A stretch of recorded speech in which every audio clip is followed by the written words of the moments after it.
তুমি হয়তো জানো না তুমি কতটা দামি আল্লাহর কাছে। হয়তো এই পৃথিবী তোমার মূল্য বোঝেনি, হয়তোবা এই পৃথিবী তোমার মূল্য দিতেই পারে না, কিন্তু তুমি তোমার প্রতিটা কান্না, প্রতিটা চেষ্টা, প্রতিটা ইবাদত, তোমার সব কিছু আল্লাহ দেখছেন। আল্লাহ পাক সব কিছু পর্যবেক্ষণ করেন। আজ রাতেই যদি তুমি কিছু পরিবর্তন আনো, তুমি তো অনেক আমল করো, নামাজ পড়ো, বিভিন্ন নেক আমল করো, কিন্তু আজকে রাতে তুমি কিছুটা পরিবর্তন নিয়ে আসো।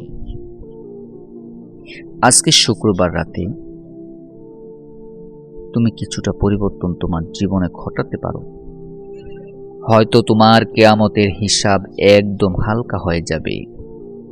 একবার বলা যাবে না সুবহানাল্লাহ? চলো আজ আমরা শুনে নেই সেই 7টি গোপন আমল যা একজন নারীকে আল্লাহর প্রিয় বানায়। প্রিয় নবী হযরত মুহাম্মদ সাল্লাল্লাহু আলাইহি ওয়াসাল্লামের সঙ্গী করে তোলে আর জান্নাতকে তার জন্য অনিবার্য করে তোলে। 1 নাম্বার, যে আমলটি করবে তার পূর্বে যদি তুমি আমাদের চ্যানেলে নতুন দর্শক হয়ে থাকো, অবশ্যই আমি বলবো চ্যানেলটিকে সাবস্ক্রাইব করে দিবি। আর যদি পুরাতন দর্শক হয়ে থাকো, সম্পূর্ণ ভিডিও দেখতে ভুলবে না।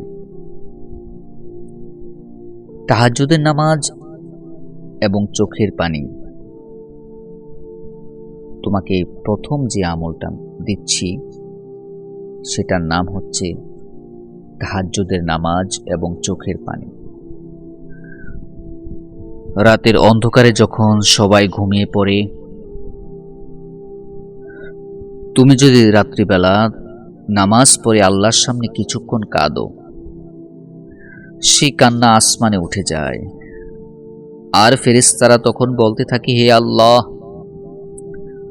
আপনি দয়া করে এই নারীকে মাফ করে দিন।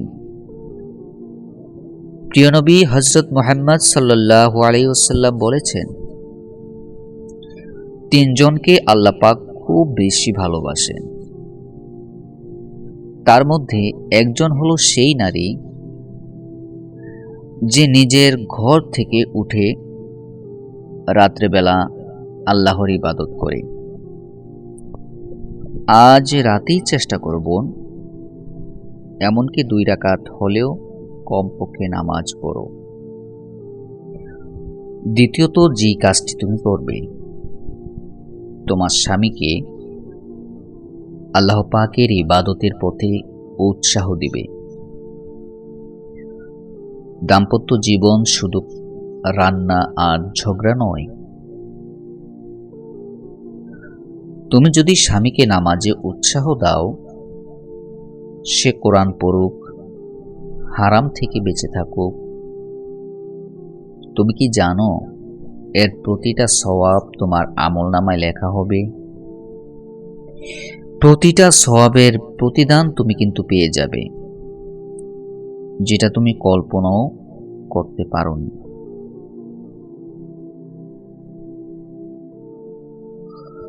স্বামীর হেদায়েত মানে পুরা পরিবার রক্ষা। তুমি যেন জান্নাতের একটা দরজা খোলা রাখলে। 3 নম্বরে যে কাজটি করবে, সন্তানকে কোরআন শিখাবে। বাচ্চারা তোমার হাতে থাকা একটি আমানত। তুমি যদি প্রতিদিন তাকে একটি আয়াত করে শিখাও, একটি হাদিস তাকে যদি শিখাও, সেটা সাদকায়ে জারিয়ার সওয়াব এর অংশীদার তুমি হবে। এমনকি যখন তুমি কবরে থাকবে, তখনও তাদের শেখানো দোয়া, নামাজ, তেলাওয়াত তোমার কবরকে নূর দিয়ে ভরে দেবে। একবার কি সুবহানাল্লাহ বলা যাবে না? প্রিয় দিনী মা ও বোনেরা, 4 নম্বরে যে কাজটি করবেন, গীবত শেকায়েত থেকে নিজেকে রক্ষা করুন। আত্মীয়দের আড্ডা, রান্নাঘরের গল্প খুব সহজে গীবতে জড়িয়ে পড়ি আমরা। কিন্তু তুমি যদি চুপ থাকো অথবা সুন্দরভাবে অন্যদেরকে থামিয়ে দাও এবং এই কথা যদি বলো আল্লাহকে ভয় করো, গীবত করো না, শেকায়েত করো না, পরনিন্দা করো না, আল্লাহ তোমাকে সেই স্তরে উঠাবেন যেটা বহু নফল রোজা এবং নামাজ থেকেও অনেক বড়। 5 নম্বরে যে আমলটি করবেন, নামাজের পরে দোয়া এবং জিকির পড়বেন। ফরজ নামাজের পরে 2 মিনিট আল্লাহর 3টি নাম দিয়ে দোয়া করো। আমি আপনাকে সাজেস্ট করব আল্লাহ পাকের এই 3টি নাম আপনি সর্বদা তেলাওয়াত করবেন প্রত্যেক ফরজ নামাজের পরে। আল গফফার, আল গফফারু, হে আল্লাহ তুমি আমাকে ক্ষমা করো। আর রহিমু, হে আল্লাহ তুমি দয়া করো। আর রাজ্জাকু, হে আল্লাহ আমাকে হালাল রিজিক দাও। আল্লাহ বলেন, আমাকে স্মরণ করো, আমি তোমাদেরকে স্মরণ করব। 6 নম্বরে যে কাজটি করবেন, গোপনে নারীদেরকে সাহায্য করা। কোনো বিধবা, গরিব বোন বা অসহায় নারীর পাশে দাঁড়াও। একটা শাড়ি, একটা থালা, 1 কাপ চিনি, এসব তোমার জান্নাতের মূল চাবিকাঠি হতে পারে। হাদিসের মধ্যে এসেছে যে গোপনে কাউকে সাহায্য করে কিয়ামতের দিন আল্লাহ তাআলা তাকে নিজের ছায়ায় রাখবেন। একবার সুবহানাল্লাহ বলা যাবে না? সুবহানাল্লাহ। স্বামীর জন্য সাজসজ্জা করা শরীয়তসম্মতভাবে তোমার জন্য উত্তম। 7 নম্বর টপিকে থাকছে এই কথাটি, বাইরে যাওয়ার আগে যতটা সাজসজ্জা করো, স্বামীর সামনে একটু সুন্দরভাবে থেকেও তো দেখতে পারো। স্বামীর সামনে একটু সুন্দরভাবে সাজগোজ করে থাকো, কারণ প্রিয় নবী সাল্লাল্লাহু আলাইহি ওয়াসাল্লাম বলেছেন, তোমাদের মধ্যে সর্বোত্তম স্ত্রী সেই যে স্বামীকে খুশি রাখে। এটা আমল হিসেবেই কবুল হয় যদি নিয়ত থাকে আল্লাহকে খুশি করার।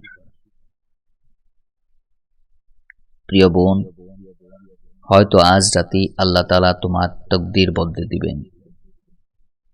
তুমি জানো না এই 7টি ছোট ছোট কাজ তোমার কত বড় উপকারে আসবে। তাই অনুগ্রহ করে আজ রাত থেকেই শুরু করে দাও। হয়তোবা দ্বিতীয়বার এই আমলগুলো করার মতো আর সুযোগ পাবে না, কারণ তোমার জীবন প্রদীপ নিভে যেতে পারে। আল্লাহকে খুশি করতে চাইলে এই আমলগুলো হতে পারে তোমার জান্নাতের সবচেয়ে দামি টিকিট। এই ভিডিওটি একজন নারীর জীবন বদলে দিতে পারে। আমি বিশ্বাস করি এই ভিডিওটি অবশ্যই একজন নারীর জীবনকে বদলে দিতে পারে। আল্লাহ আমার জন্য জান্নাতের দরজা খুলে দিন।